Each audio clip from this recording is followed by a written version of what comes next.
Welcome back, and thank you for staying with us. I was just saying that I'm going to love this topic. We're going to be talking about leadership recruitment and development. This topic is very apt at this time because right now we're busy looking for leaders to recruit. Are we not? Yep. Good. So even though the leaders don't think that we are employing them, but that's another discussion entirely. There's those who are still asking, do we have leaders or rulers? Well, we shall ask these leadership experts. That's why they're here today. We're going to be talking recruitment and development of leaders with them, and it's my pleasure to welcome Professor Victor Ariole. Thank you. Good morning. And Dr. Taiwo Ojo is also here, and Dr. Ojo is CEO Kish Global Consultants. Thanks for having me.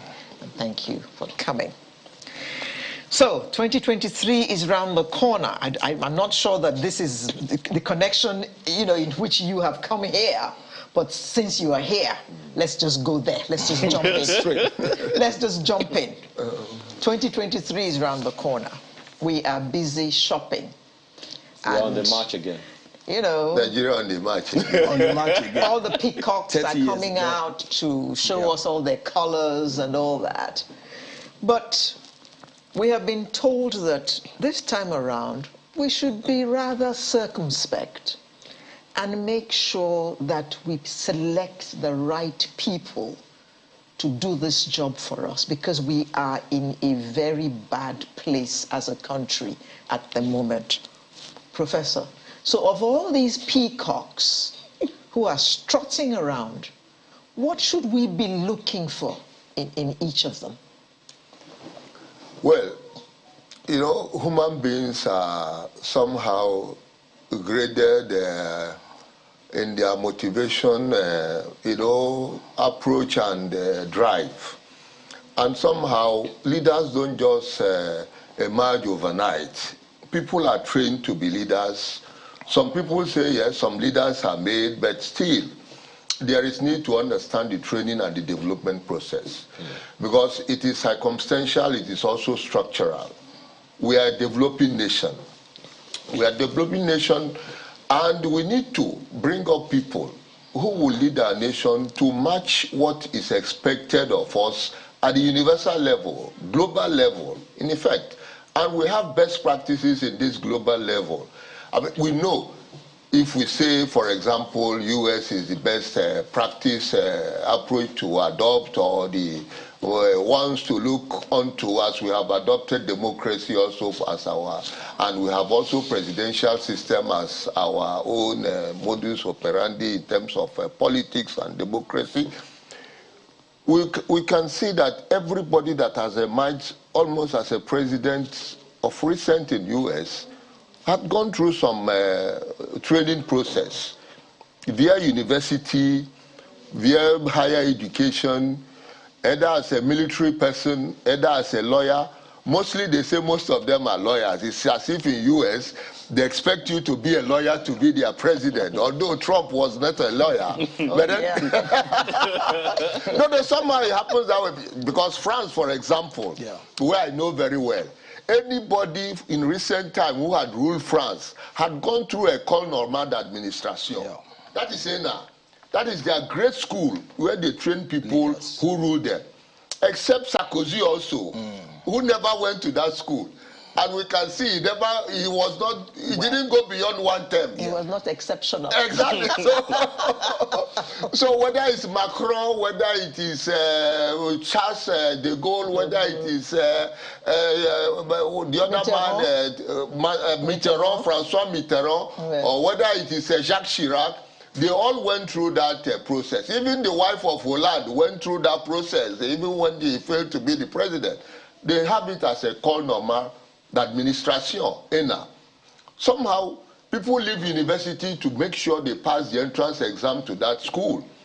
The same way. So in Nigeria, as a developing nation, somehow we have to look out for people who will drive that process of getting our people to be able to man strategic positions, and just like ministries. My apologies for butting in right here. You're an academic. Well, there are those who would say, okay, we have NIPS at Kuru. Maybe that's our Nigerian Institute of Policy and Strategic Studies. That you talked about. I'm not going there. Yeah, because it's not. I don't find it as a worthy. Prof, it's just one, right? But I want to ask you this. You're an academic. And permit me to look beyond 2023. We're going to stay with 2023 for a bit, but permit me to look beyond 2023. The crop of people in your classes these days. You said something just a little while ago that we need to look out for leaders.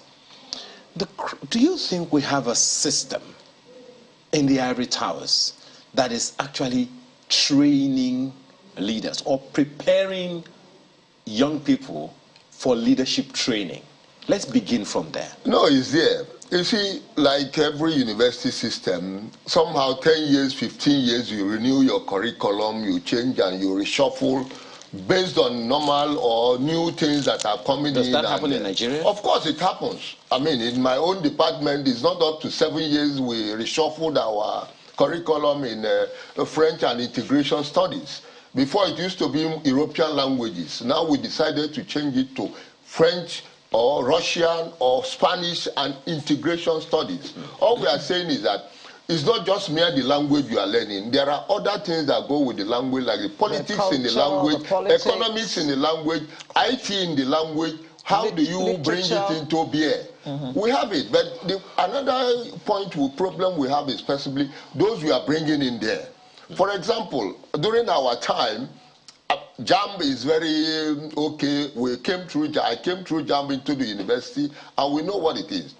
You merit it, you come in. As time went on, it started changing. 40% merit, 20% local government catchment, 10% catchment area, 10% non-educationally disadvantaged. You know, all these things combine together to make sure you have a conglomeration of either good people or bad people coming together. Yeah. But you see, it's so that toggles the process, Prof. That toggles the process, doesn't it?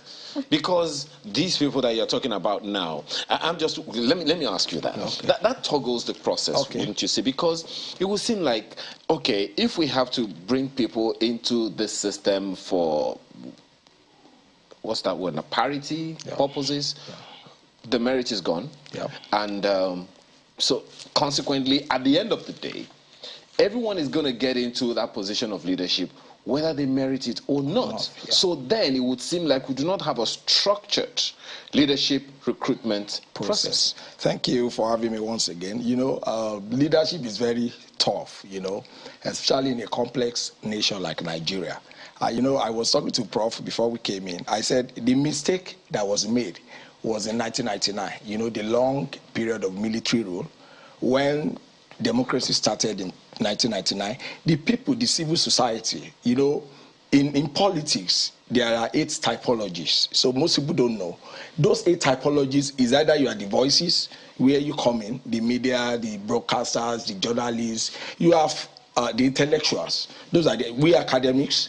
People, you know, they shape policies. You know, if you go to the US, you go to Harvard Kennedy School, you know, they shape policies, you know, so that they can guide the outcome, because the purpose of politics is the policy. You know, you have the defenders. The defenders are the civil societies. You know, the MBAs of this world, the lawyers, the activists. You know, they fight so that they can put human rights, they can put government on toes. Also, you have the politicians, the real politicians. Those are the people that are elected. You know, they vie for positions. You know, one funny thing about Nigeria is this: we are too engrossed with the presidency. You know, we've chosen hero out of that presidency, that when you become president, you will turn stone to bread. No. The structure from chairman up does not add up. So you have the politicians, you also have the appointees. The appointees are the people that are appointed into government. They are mostly technocrats. Some of them are intellectuals. Also, you have the controller. The controllers are very powerful. You know, the controllers they are the military establishment, the religious bodies, the Obas and the Emas and etc. Traditional rulers. They are very powerful. And the last of the 8 are the sponsors. Those sponsors are the funders. They are the godfathers. The money bags. The money bags. They determine what happens. If you look at the primary of our last, the major political parties, because politics is about structure. We can, one thing I know, we talk too much. We don't take action. You can call people to discuss, do conferences, share thoughts and knowledge, but to be strategic, to take necessary actions to get results is where the problem is. In all of these 8 typologies you talked about, I noticed that you didn't talk about civil service. No, civil service is not part of the typology because they are supposed to be working for government.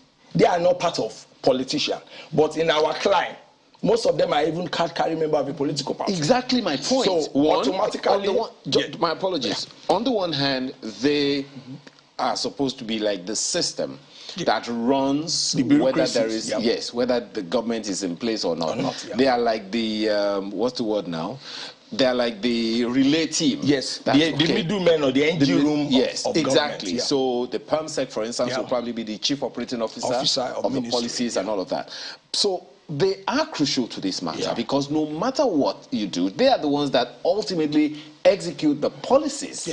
Someone is going to come and say, okay, from the ivory towers, you ship the policies.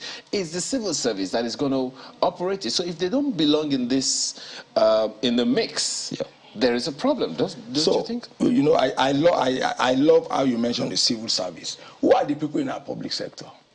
When we were in boarding house in federal government colleges in the 80s and early 90s, the best people in the class, they probably go for medicine, some of us engineering, medicine, law, smart people. But in the political sector, the best people are not there. You're right. So you are expecting someone to give what he does not have. You understand? So leadership is practical. I teach leadership, I teach ethics and strategy because I also do part-time lecturing. So leadership is practical. If there are no examples, you are not supposed to be a leader. And motives is the big issue here. Why are people going to political positions? Because they believe there's so many things to gain. Look at our country. Yes, the incentives, what is in it for me. And service is not supposed to be like that.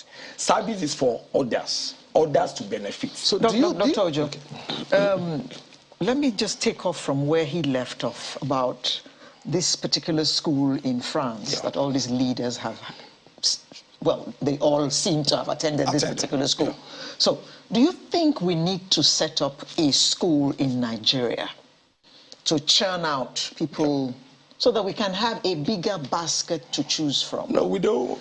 Or do you think that we follow the American system where they begin from kind of down there and then rise up before they then eye the #1 position?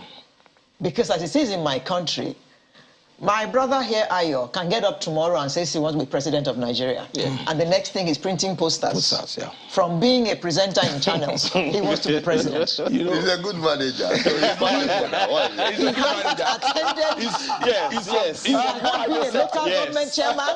He has not been a governor. He has not been a member of the House of Reps. Please, stop the hating. I will support you. He's a manager. He's from, you don't necessarily need to probably become a local government chairman. But here is where the problem is in the question, and it's a very vital one. Here is where the problem is. Maybe I should come to you, Prof, on that one. Where the problem is, as you said, you both agree, we don't have a school of leadership. You said that the National Institute of Policy and Strategic Studies is not it. I'm not struggling with it. Yeah, I don't think it is. I'm coming. I'm just saying. Because I know people who have been there and I see them. I'm coming. And you still don't think they know much about leadership? No, we're coming. So, Prof, if we don't have a grooming system, there's someone somewhere who has an amazing, brilliant ideas. He knows what to do, knows how to do it, but he doesn't have the experience. He has to work with a civil service that he didn't employ. He has to work with people he didn't know to get some jobs done. He doesn't have the experience from the grassroots, and he wants to get the #1 job in the country or in the state. Isn't there a problem there? No, you see, civil service is very, very necessary for government and countries. Certainly. It's like the heart that pumps the blood. Yeah. You come in with a vision as a politician or as a ruler or whatever, but the mission remains the mission. The mission of Nigeria is stated clearly in the Constitution of Nigeria. Now, you come with a head on how to engineer that mission to a very greater level. And leaders are tested basically on what we call worst scenario. Worst case scenario. Yes, worst case scenario. You don't test leaders on best case scenario. You test them on worst case. That's exactly what we do in the school system, in the university system. Training and getting medium level manpower and to man when situations are hard, like it is hard now in the world, and other peoples are working hard to prove that they can take care of their people. And they are making effort to do that. We are not doing that in Nigeria. Our leaders have gone to sleep. And if you pick the Pareto principle, that say 80% of the main job of really living organization is done by no fewer than 20% of the people. And they are the leaders. People who think very well and plan very well. They can never think very well and plan very well if you don't bring them from institutions where development of human resources and management of other resources are put together and mixed up so that they will not fritter it or make it look useless, like we are making our foreign reserve look useless as I'm talking now. Prof, don't let's go to that. Yes, but so these are issues. Yeah, let me ask you, Dr. Ojo, you see this whole leadership thing. Yeah. When we talk about leadership, we're talking about leadership, not leaders. Yeah. And perhaps there is an understanding that people need to know that there are two completely different things. Yeah. There are leaders, and then there is leadership. Yeah. When we talk about leaders, we should be talking about people who are not just managing things, right? We should be talking about people who have an idea of a direction. Do you see that in our polity? For now, our emphasis is on the political leadership. The most important part of leadership is from the family system, the nuclear family, and that's where values are being shaped. When you look at our children, there was a research we did in Atlanta, was it 2018? We went to public schools, in the black neighborhood, in Dunwoody, just to know what happens in those public schools. And you notice that in the predominantly black neighborhood, in the public school, you see so many kind of vices. Because this mindset of, it's free. It's free. I'm not paying any money, so what is the cost for me? It's one of our biggest issues. Values, mindsets, what is shaping our mindset. And thirdly, we put emphasis on the political leadership. The way Nigeria is wired, government is just to create an enabling environment. You now look at private sector and all the people to join you to shape policy. What is the vision of the country? What is the vision of the country? Where are we going to be in the next 5-10 years? And that vision does not involve political parties. For example, what happens in England now. Boris Johnson left. And, there's a justice for the new PM, whether Ben Wallace or Rishi Sunak or all those people. Their leadership development process had been created over 100 years. Either you go to Eton College or you go to Harrods, you go to Oxford or Cambridge, or you want to talk about America, you go to Harvard or Yale.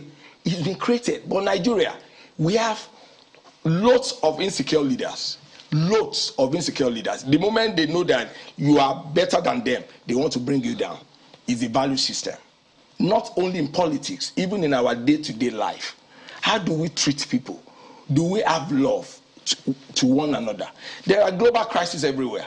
It's not only Nigeria, there's inflation. Inflation is everywhere.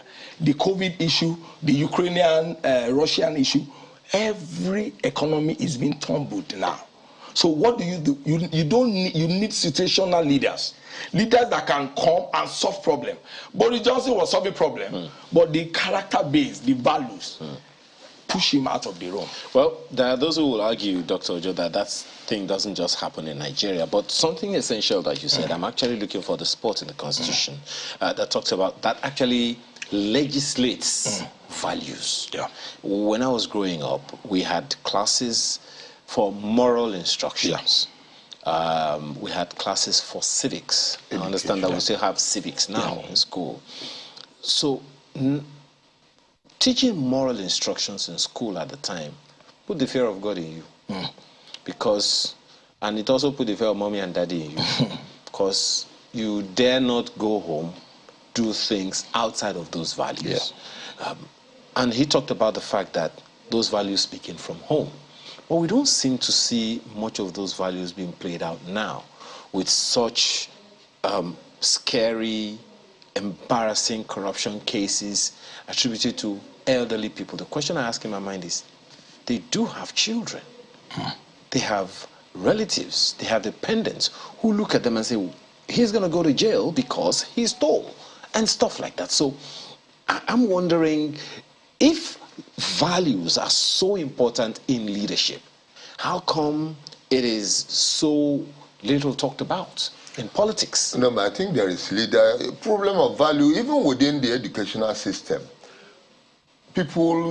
How people evaluate or behave in terms of values of the nation is seen in somehow societies and organizations that are, now they say it's called curricula in the university system.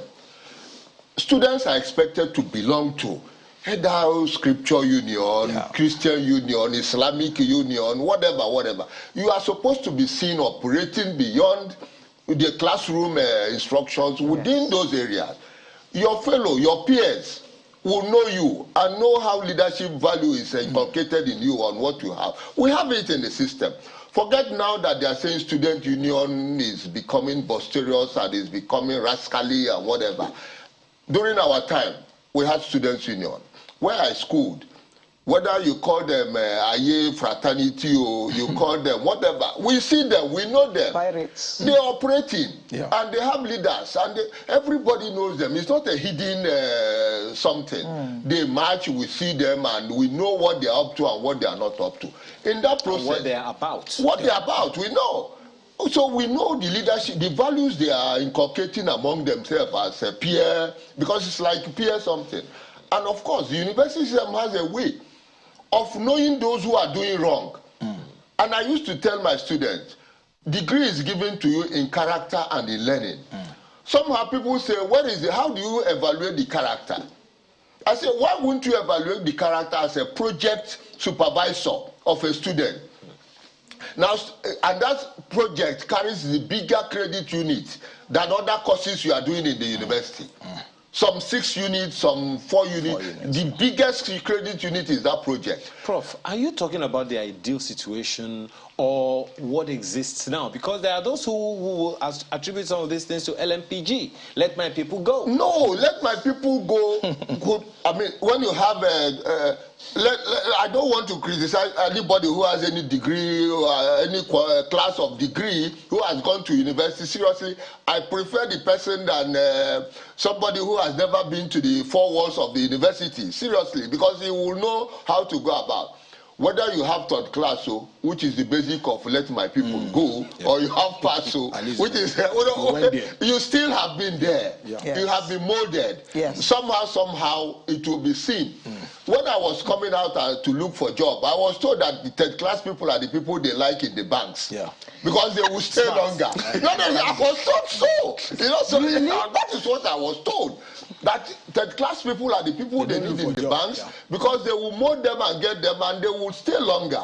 But people with 2-1 and first class, they will be looking for so you see, that is, which means at least it's categorized. It's compartmentalized. You know where you belong. It doesn't matter the class of degree you have.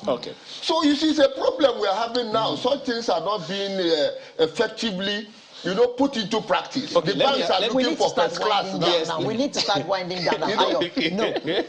We need to start winding down. So we need to think about how we're going to develop leadership in Nigeria. How do we go about? Where do we start? What systems do we create? What system? Very, very beautiful question. Our constitution, I don't agree that is a problem because it's the people that run constitution. UK, they don't have constitution, it's just a paper. but do you abide by the content of that letter? Yes. You know, the first problem is, it's not about starting a leadership school, because people will come to those schools and just take certificates because of our culture, certificates, but you don't have the content. The first thing we need to do is, we should not put emphasis more on who is going to contest for president. There are House of Assembly, there are local government chairmen, Dr. Councillors. Dr. Joe, I will tend to disagree with you there, because you said some will just go just to get the certificate. Yeah. I will expect that those who are teaching in those schools will not just give you, because you came through it, a certificate. You know, you will have to do the things that will I teach MBA merit. students, so I understand the way they think. You know, it's a cultural thing that, you know, you display, but you don't know, like, out of ignorance. They just want to pass. They don't want to give anything.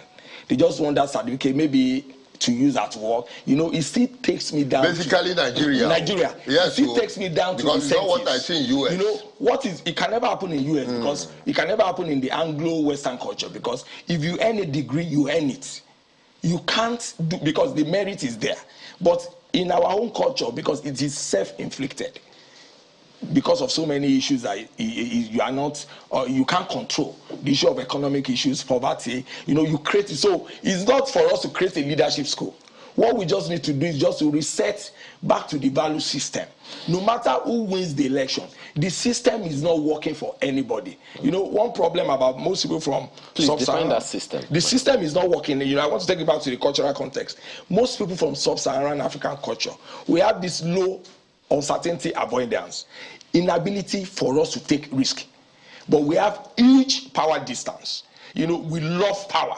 We love to be in position. Whether you use that position to benefit the collective good is another question. Another matter. So it's another matter. So we need to shift our focus from focusing on who is this hero, who is this president that will solve our problem. The system must start from grassroots, from the chairman, from House of Assembly up to the Senate, the House of Rep. Have you ever noticed the bill they pass in the House of Rep or the Senate? Do you think those bills affect people? Do you think those bills affect? Do they have assistance that helps them to coin what they should present? At least from what we know, we have the paraphernalia of assistance. Yes. Getting federal government money or taking our money. The incentives, the money there, not of service. But we'll go on and on. We'll continue to do what Do you have anything to add in closing? No, seriously speaking, I expect that any given university should be able to be in position to have leaders people who will come out to the society to serve and prove that they are leaders. Otherwise, you reduce the brand you came in from. I'm teaching Unilag students. I don't expect them to come to the society and have and people doubt their leadership value. That will impinge heavily on my personality and my brand as a Unilag teacher anyway. Seriously. Yes, it's true. Professor Victor Ariole. It's true. So once you have gone to university, you should have acquired some leadership. Even if you are studying ground digging. If that is the case, seriously, because there is what we call general studies. Prof. I mean, we have to you go. don't come out without. I did arts. But I know everything about natural sciences. Prof, we have to I did seminars on natural sciences. Let me ask you a question you should not answer. If that is the case, how come every past president is always better in our eyes? Don't answer the question, please. Every past president is better in our eyes. Professor Victor Ariole. If I tell you what happened. CEO, Kish Global Consultants have joined us this morning to discuss leadership, recruitment, and development. So all you peacocks strutting your stuff. We are waiting. Well, we are waiting at the last we have been told a few things to consider, so we are getting wiser. Every election cycle, the electorate is getting wiser. Yeah. So you better be sure of what you're trying to sell to us. We're waiting for you at the traffic light. Sunrise will continue in just a moment. After this break, make sure you are back with us.